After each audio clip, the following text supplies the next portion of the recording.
The 10th of November, 1944. Camp Florence, Arizona. The concrete floor was cold beneath Haruko's bare feet. She smelled lye soap and damp cement, hearing only the echoing drips in the large bathhouse.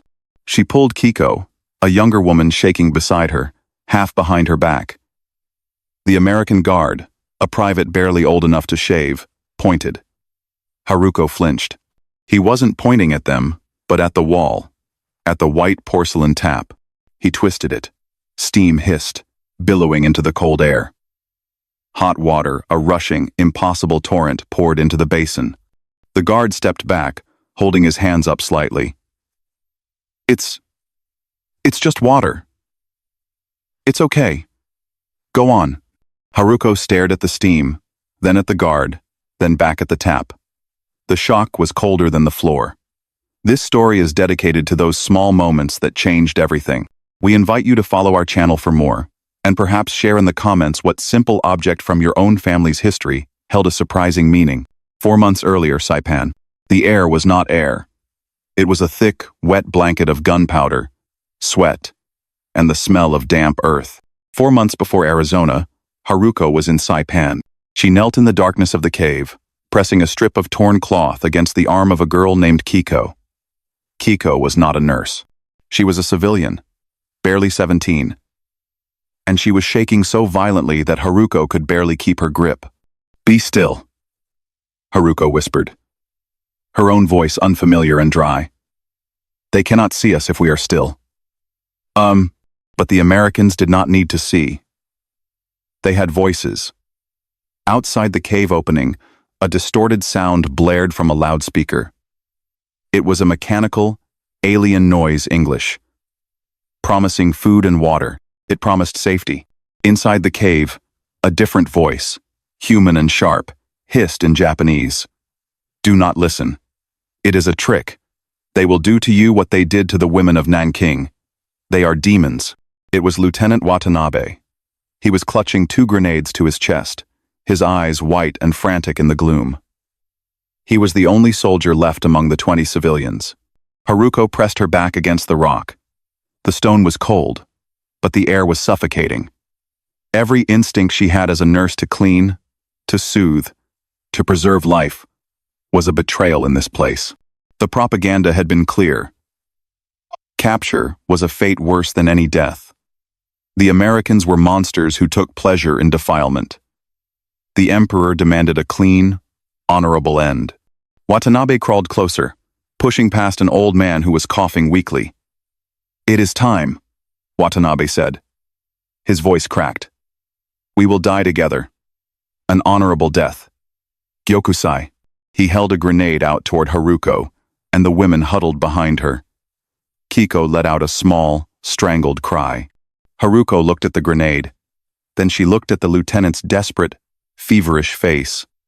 She had seen this madness on the wards, not patriotism, but terror wearing a mask of duty. This was not honor. This was waste. Better a humiliating life, Haruko thought, the sudden clarity of it shocking her, than a meaningless death.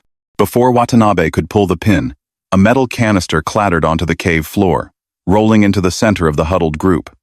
It did not explode. Instead, it hissed. Thick, acrid smoke poured out, filling the small space in seconds. It burned Haruko's lungs and blinded her. Kiko screamed. The old man choked. Watanabe roared in confusion. "They are burning us! Die! Die now!" But Haruko moved. The smoke was a cover. She grabbed Kiko's arm, pulling the girl up with a strength she did not know she possessed. "Now," she commanded, toward the light. She dragged Kiko past the coughing lieutenant, stumbling over roots and rocks, shoving the girl toward the blinding white rectangle that was the cave mouth. They burst out of the smoke and into the overwhelming sunlight of Saipan, blinking, gasping for air. Haruko fell to her knees, pulling Kiko down with her. She raised her hands high, waiting for the bullets, for the bayonets, for the screaming demons. There was nothing. She slowly opened her eyes. Several American soldiers stood there, rifles pointed, but they were not rushing. They were not yelling. They were just watching her. One of them, a boy with freckles, looked almost as terrified as she felt. He said something to his comrade, his voice low and uncertain. The silence that followed, broken only by Kiko's quiet sobbing, was the most terrifying sound Haruko had ever heard. The world shrank to the dimensions of the cargo hold and the constant, throbbing engine. For 3 weeks, Haruko lived by a rhythm not her own. The rhythm was the sea, a sickening, endless heave, and the smell was a mixture of diesel, unwashed bodies, salt, and vomit. She and Kiko were confined to a cramped lower deck with dozens of other women and children, a space never intended for human passage. Haruko's training as a nurse provided a fragile structure to her days. She focused on Kiko. The girl was desperately ill from the sea, retching long after her stomach was empty. Haruko kept her hydrated with the brackish water they were rationed, holding Kiko's head, wiping her face with a damp rag. The guards were not the demons Watanabe had promised. They were, in a way, worse. They were indifferent. They were not cruel, but they did not see the prisoners as people. They were cargo. The guards performed their duties distributing the bland, mushy rations and shouting, "Hi, hurry!"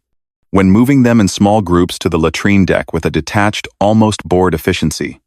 Haruko learned to make herself small, to anticipate the guards' movements, to avoid eye contact. She taught Kiko to do the same. "Look at your feet," she would murmur. "Be invisible." One afternoon, a different kind of American appeared. He was not a soldier. He wore a dark blue uniform, stained with grease, and moved with the easy roll of a man born to the sea. He was a sailor, checking a pipe near their designated corner. Haruko froze, pulling Kiko closer. The sailor finished his work, tightened a valve, and then stood. His eyes passed over the women, and for a moment, they landed on Haruko and the pale, trembling Kiko. Haruko braced herself. The sailor hesitated. He looked left and right down the corridor, as if checking if he was being watched. He was young, like the soldier in the cave, but his face was weathered. He reached into the pocket of his trousers. Haruko's heart seized. A weapon? He pulled out a small rectangular object wrapped in silver foil. A Hershey's bar. He held it out. Haruko did not move. It was a test. A trick. It was poison. Propaganda films had shown Americans handing out poisoned candy to children. The sailor glanced nervously down the hall again and made an impatient, "Take it," gesture. He was not smiling. He looked almost annoyed. He stepped forward, pressed the bar into Haruko's hand, his rough, calloused skin brushing hers for a fraction of a second, and then turned, walking away quickly, disappearing around the bulkhead. Haruko stared at the object in her palm. It was cool to the touch. "What is it?" Kiko whispered, her voice frail. "I do not know," Haruko lied. She knew exactly what it was. She had seen pictures. Shokoreto. She carefully, slowly, peeled back the foil. A rich, dark, sweet smell rose from the brown bar, a scent so decadent it felt violent. It did not smell like poison. She broke off a tiny piece, smaller than her fingernail. She sniffed it. She touched it to her tongue. It was just sweet. With trembling hands, she broke off a larger square and pressed it into Kiko's mouth.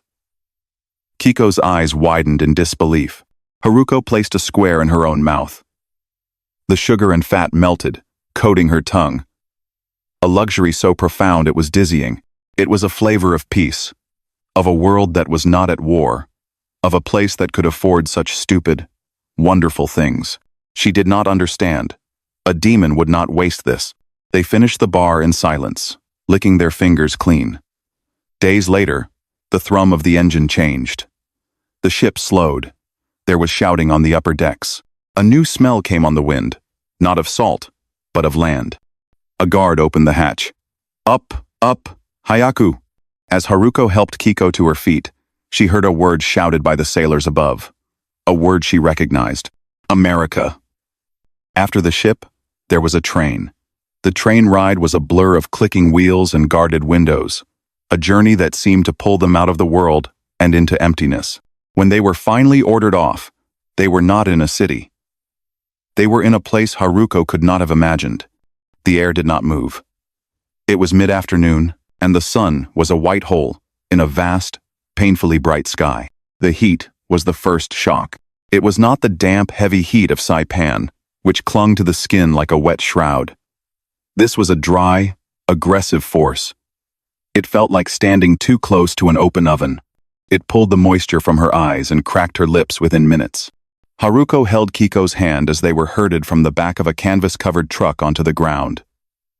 The ground was not brown earth. It was a fine, reddish-orange dust that rose in clouds with every step. "Where are we?" Kiko whispered, her voice barely audible. Haruko had no answer. She looked around. There were no trees. Only strange, thorny bushes. In the distance, purple mountains shimmered like a mirage. And everywhere, there was wire. Barbed wire. It was not a single fence. It was layer upon layer of it, stretched between thick wooden posts, glinting sharp and silver in the sun.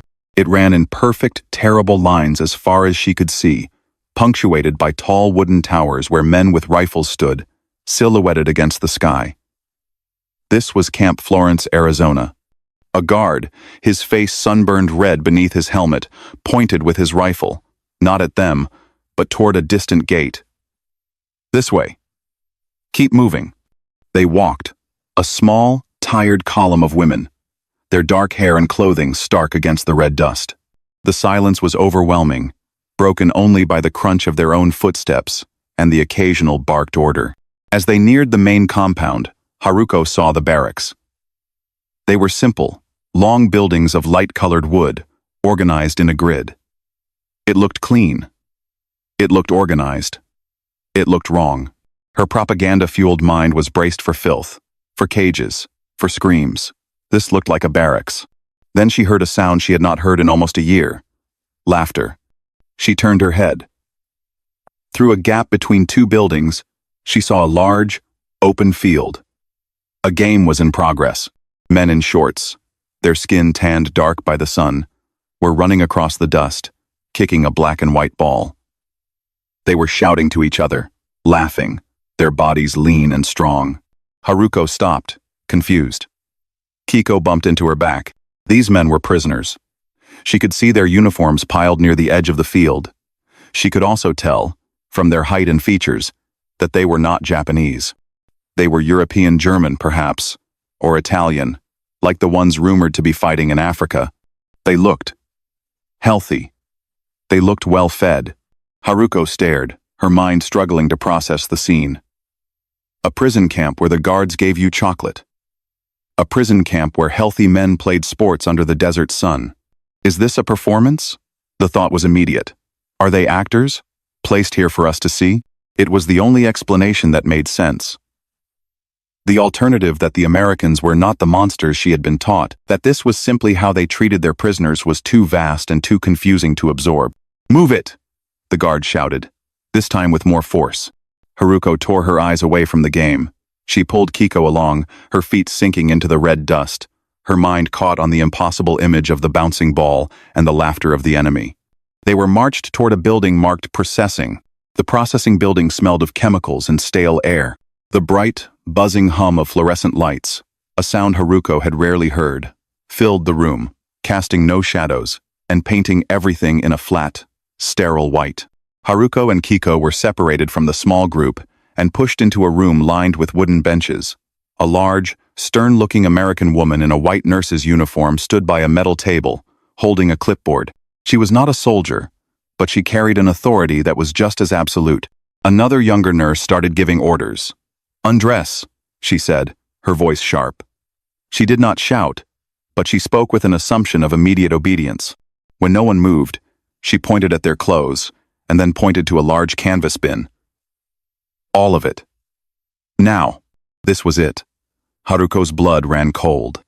This was the moment the propaganda had warned her about, the beginning of the humiliation, the violation. She grabbed Kiko's hand, who had begun to tremble again. The stories had been specific. The Americans would stare. They would laugh. They would bring in the men.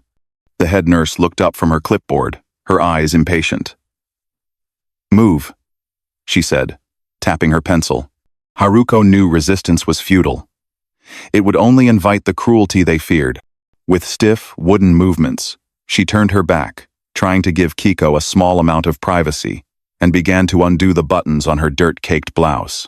The other women did the same, a collective, silent shame filling the room.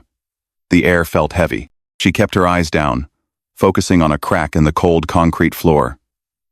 She expected the jeers. She expected the cold, appraising stares, but nothing came. When she was finally undressed, she stood exposed, her arms crossed over her chest, waiting. The younger nurse came by and threw a rough towel at her. Then the head nurse approached Haruko, not with a leering gaze, but with a brisk, impersonal touch. "Turn," the nurse ordered. Haruko obeyed. The nurse's hands were rough and quick.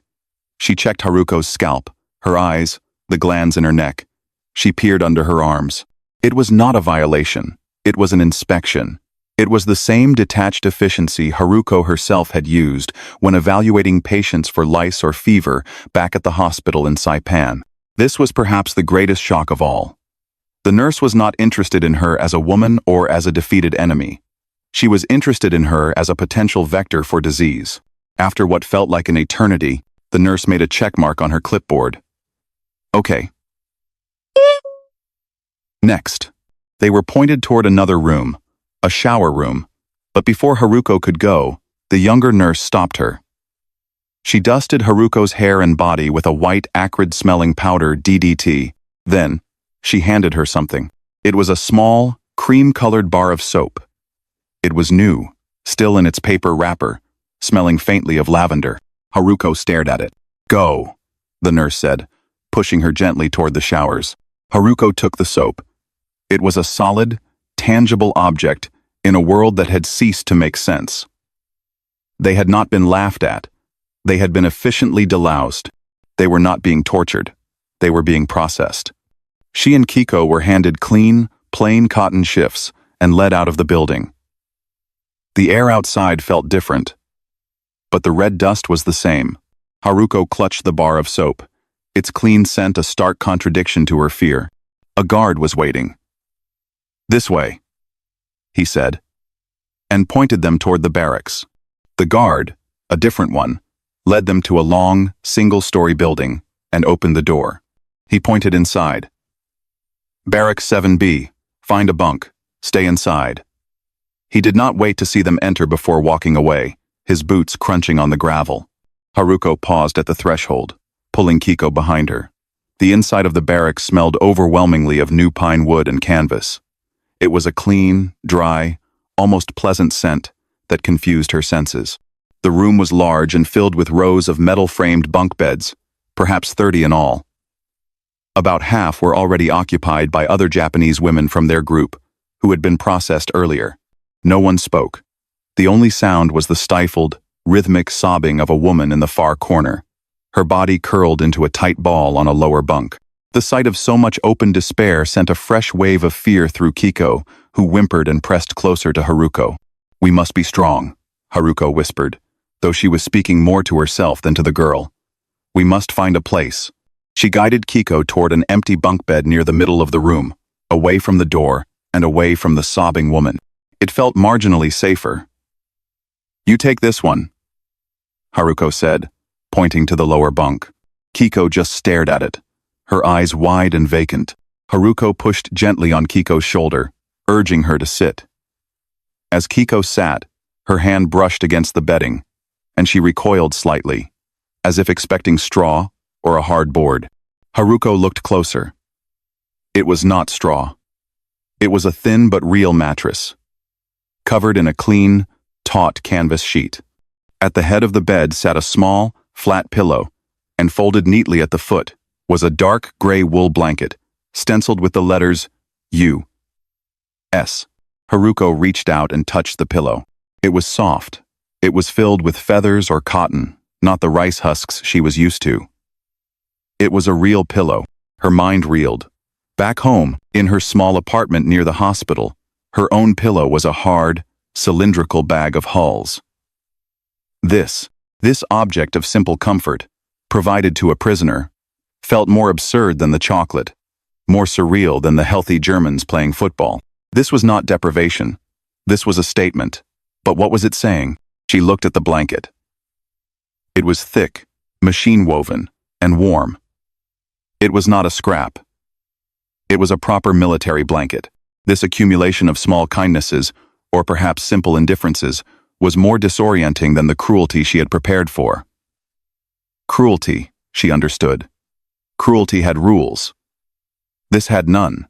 This strange, sterile, well-provisioned world made her feel like she was losing her mind. The propaganda had been a lie. But what was this truth? Haruko-san? Kiko's voice was small. She was touching the pillow now, too. It is soft. Yes, Haruko said. She sat on the bunk above Kiko, the metal frame creaking under her slight weight. It is. She forced herself to lie down, just to show Kiko it was safe. She stared up at the wooden rafters of the ceiling, her mind racing. She felt a profound sense of dislocation, a guilt that she was here, on a soft pillow, while her country was at war, while Watanabe and the others were dead in the cave. A sharp, authoritative knock echoed through the barrack. Bang, bang, bang. Every woman froze. The sobbing in the corner stopped instantly. The door swung open, and a new guard stood in the doorway, silhouetted against the bright afternoon sun. All of you, he called out, his voice loud in the small space. Out. Hygiene orientation. Now. The guard was a boy. Haruko saw it clearly as they filed out of Barrack 7B into the fading light. The sun had dipped behind the distant purple mountains, leaving the sky a bruised orange, and the desert air was turning sharp and cold. This guard, Private Miller, could not have been more than 19. He had a pale, freckled face, and his helmet seemed too large, wobbling slightly when he turned his head. He held his rifle not with menace, but with an awkward stiffness, as if he was afraid of it. This way, he mumbled, gesturing vaguely with his free hand. He did not look directly at them. The women emerged from the barracks and immediately formed a tight, shuffling cluster. They moved as one organism, bound by fear. Haruko kept Kiko's hand locked in hers. The other women clutched each other's arms, their shoulders hunched, their eyes fixed on the gravel path. Their footsteps were the only sound, a collective, rhythmic, crunching on the pebbles. Crunch, crunch, crunch. Haruko's senses were painfully sharp.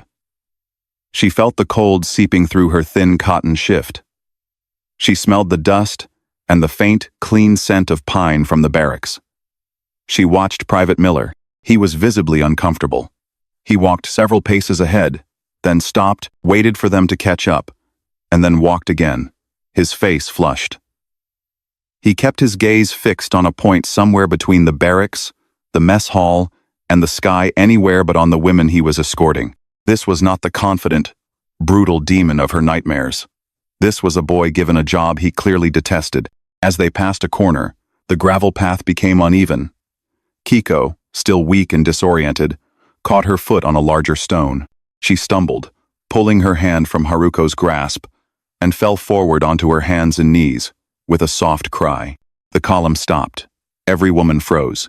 Haruko's stomach turned to ice. She lunged for Kiko, instinctively putting her own body between the girl and the guard, bracing for the inevitable shout. The kick. The butt of the rifle. This was how it happened. A prisoner falls, a guard asserts dominance. Private Miller stopped. He turned, but he did not shout. He did not raise his rifle. He flinched. He jumped back a full step, as if he had been struck. Oh, he said, his voice cracking. He looked at Kiko on the ground, then at Haruko shielding her, and his face turned a deep, blotchy red. He looked horrified. He immediately averted his eyes, staring fixedly at the side of a building, his neck bright crimson above his collar. Geez, he muttered, so low Haruko could barely hear it. Just get her up. Take your time. Haruko stared at the back of his helmet. She slowly helped Kiko to her feet, brushing the red dust from the girl's palms and knees. Kiko was crying silently. Haruko held her, murmuring, "It is all right. You are all right." But her eyes remained on the guard. He was embarrassed. He was a boy. sent to guard women, and one of them had fallen, and he was mortified. The realization struck Haruko with the force of a physical blow. He was not afraid of them. He was ashamed to be in front of them. This, more than the chocolate, more than the pillow, shattered her worldview. How could you fear a demon who blushed? "We are ready," Haruko said, her voice quiet but steady. Miller nodded, still not looking back, and resumed his awkward march. "Bathhouse is just here." They reached a low concrete building. The same one they had been processed in? No. This one was separate. The fear that had briefly subsided returned with a vengeance.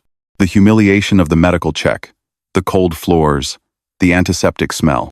They stood, huddled again, as Miller fumbled with the key to unlock the door. Private Miller pushed the door open, revealing a large, echoing room. The walls were gray concrete, and the floor was the same. The smell of lye soap and damp cement was overpowering, instantly transporting Haruko back to the cold dread of the processing center.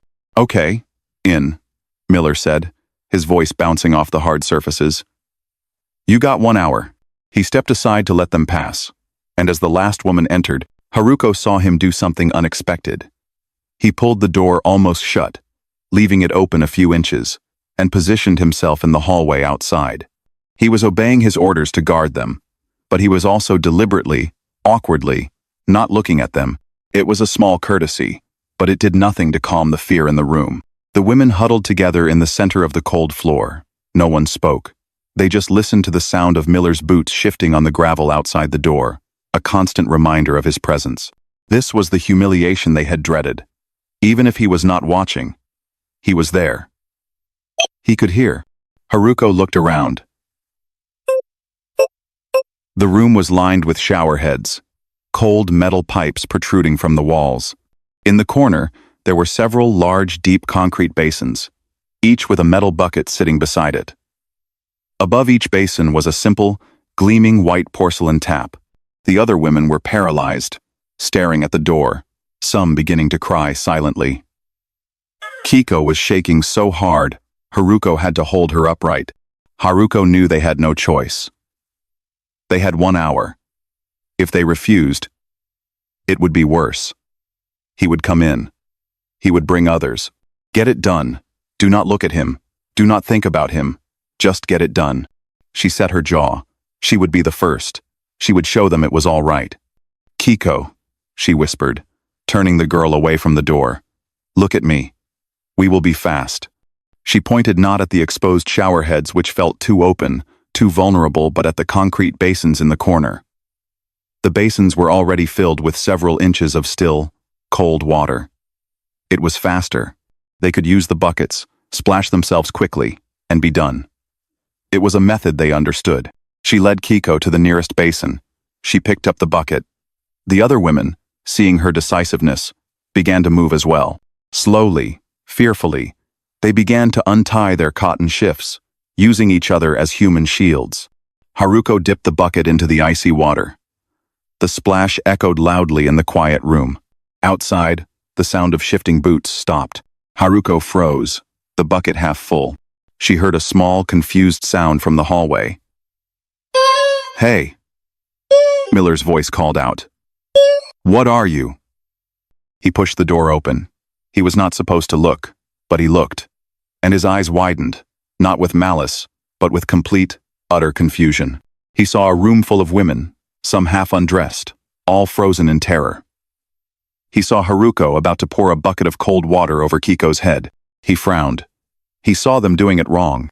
"No," he said, stepping inside the bathhouse. That's not right. What are you doing?" A low, collective wail of terror rose from the women. Kiko screamed. Haruko dropped the bucket with a clatter, splashing icy water over her feet, and instantly grabbed Kiko, pulling the girl behind her, shielding her with her own body. This was it. The courtesy was over. The demon had arrived. "No, no, no," Private Miller said, his voice high with frustration. He was not angry. He was exasperated, like a man trying to explain something obvious to a child. But to Haruko, his frustration was indistinguishable from rage. She was cornered.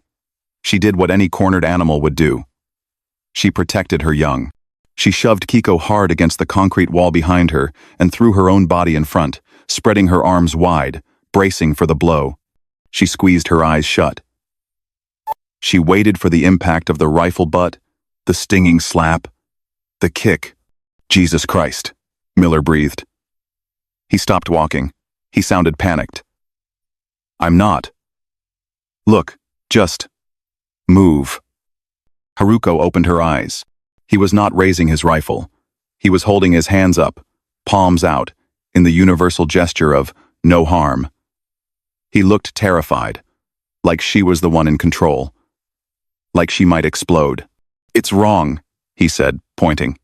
Haruko followed his finger. He was not pointing at her. He was not pointing at Kiko. He was pointing at the white porcelain tap above the basin. You don't use the bucket. Not the cold, he said, stepping forward cautiously, as if approaching a nervous horse. Here. Look. Haruko flinched as he passed her, but he ignored her completely. He reached out his hand, his young, freckled hand, and placed it on the small, cross-shaped handle of the tap. He twisted it. A sound hissed from the metal. It was a clean, pressurized sound. And then, steam. White, billowing steam poured from the mouth of the tap, clouding the cold air. It was followed by a gushing, rushing torrent of water, so hot it smoked. The sound of the water hammering into the basin was deafening. A roar that filled the echoing room. Miller let it run, the steam rising to fog the small mirror above the basin. He turned back to Haruko. He had to shout over the noise. See? Hot. You use the hot. He then did the same to the cold tap, adjusting the flow until the water was no longer scalding, but simply, impossibly, warm. He cupped his hand under the stream, testing it. There, it's fine. He stepped back, wiping his wet hand on his fatigues, holding his hands up again as if to prove he was finished. It's just water, he said, his voice softer now, almost pleading. It's okay. Go on. Haruko stared. She stared at the rushing water. She stared at the steam. She stared at the white porcelain tap. Hot water. On demand. At home, in Saipan, hot water was a luxury that involved a fire, a kettle, and hours of work.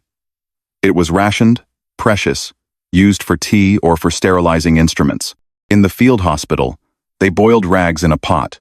Here, a boy, an enemy, had summoned it from a wall with a twist of his wrist.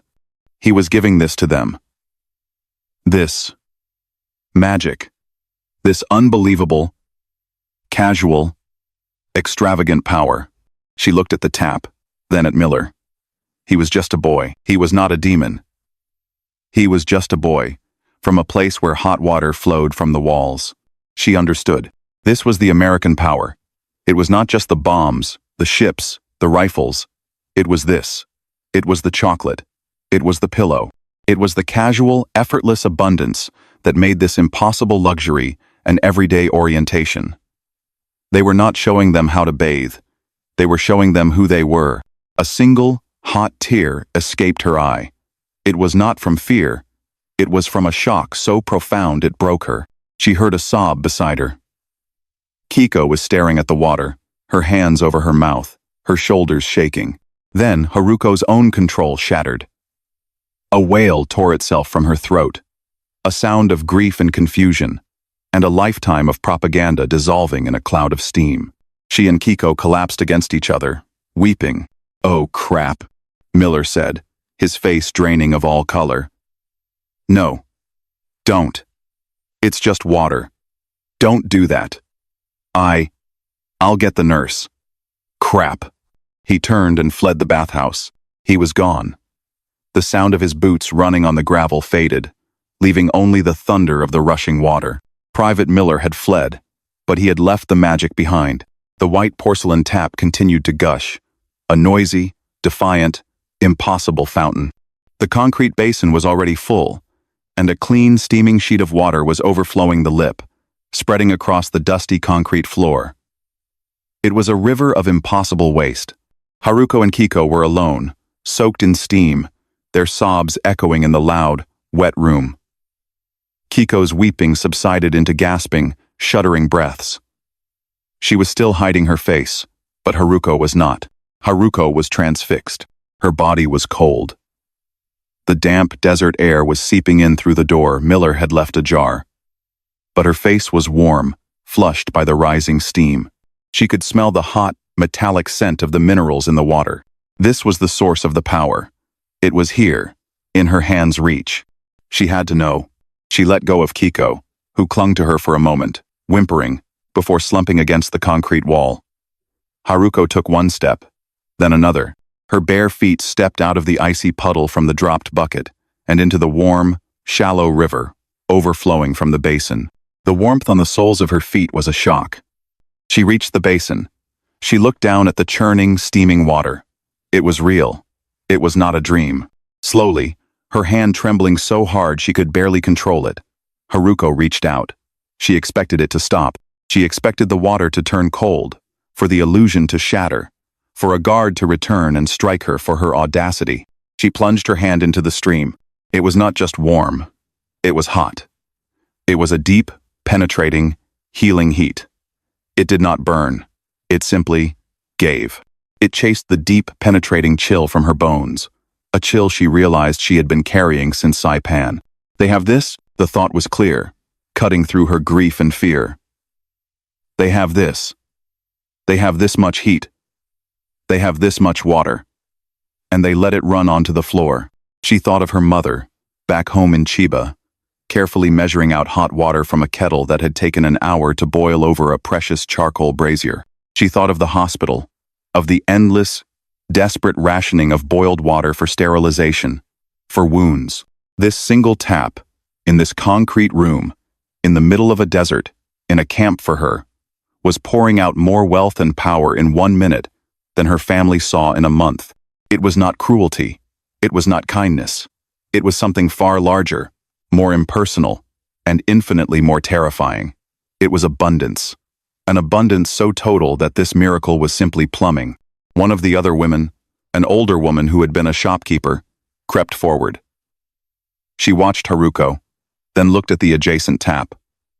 With a trembling finger, she copied Haruko. She twisted the handle. When the steam and hot water gushed out, the woman cried out, a short, sharp sound, and fell to her knees, weeping. Haruko remembered the soap. The bar of lavender-scented soap the nurse had given her. It was still clutched in her left hand. A small, hard rectangle. She put the soap under the stream. The hot water hit it, and in seconds, her hand was covered in a thick, extravagant, impossibly fragrant lather. She looked at the white foam. She smelled the lavender. She felt the heat. For the first time since the cave, she did not feel like cargo. She did not feel like a number, or a prisoner, or a national shame. She felt dirty, and she was being made clean. The camp did not change, but Haruko did. The nurse, a stern woman named Sergeant Davies, had arrived at the bathhouse minutes after Miller fled. She had found a room full of weeping Japanese women, steam, and an overflowing basin. She had surveyed the scene not with panic, but with a weary sigh. She had turned off the water, said clean up, and ordered them back to their barracks. But the event had created a fissure. In Barrack 7B, the women were divided. Some, like Kiko, remained terrified, convinced the hot water was a trick, a softening up for some future, unknown cruelty. Others were simply numb, accepting the pillow and the hot water as just another inexplicable part of this alien world. Haruko was different. She was quiet. She felt as though a fever she did not know she had finally broken. The world was sharp again, but all the colors were wrong, she observed. She watched the guards, no longer seeing demons, but bored, restless boys like Private Miller, or tired, professional women like Sergeant Davies. She watched the German prisoners playing football, their healthy arrogance a puzzle. She ate the food, bland, plentiful, and utterly confusing. Her entire framework for the world, built on the absolute conviction of Japanese superiority and American barbarism, had been dissolved by a bar of chocolate, a soft pillow, and a stream of hot water. The propaganda was a lie. But if that was a lie, what was the truth? She felt a new sensation, not fear, but curiosity. It was a cold, sharp, and deeply unsettling feeling. 3 days later, it was the designated bathing time again. The women went as a group, but this time, there was no guard. Sergeant Davies had clearly determined they could manage on their own. Kiko, still frightened, used the bucket and the cold basin. Haruko walked past her.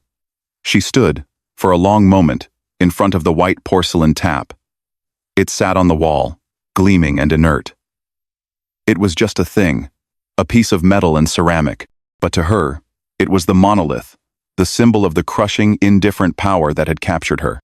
She was afraid of it. But she was more afraid of not understanding it. Her hand, which had been so steady in the operating rooms in Saipan, trembled slightly. She reached out. She did not copy the frantic, fearful gesture of the other woman. She did it as she had seen Miller do, calmly, with purpose. She grasped the small, cross-shaped handle. She turned it. The hiss, the steam, the immediate, gushing roar of heat. She did not flinch. She did not cry. She held her hand under the stream, letting the heat sink deep into her palm. She was in control. She had summoned the magic. She looked at her hand, red from the heat. I want to know, she thought, the decision forming with absolute clarity. I want to know the names of these things. I want to know the language of the people who treat hot water as nothing. The next morning, she walked past the mess hall to the small wooden building, designated as the camp library and recreation. A notice, written in English and rudimentary, stilted Japanese, was pinned to the door. It announced the formation of a voluntary English conversation class. Haruko stared at the unfamiliar letters. She thought of the guard's awkward plea. It's just water. It's okay. She pushed open the door and walked inside.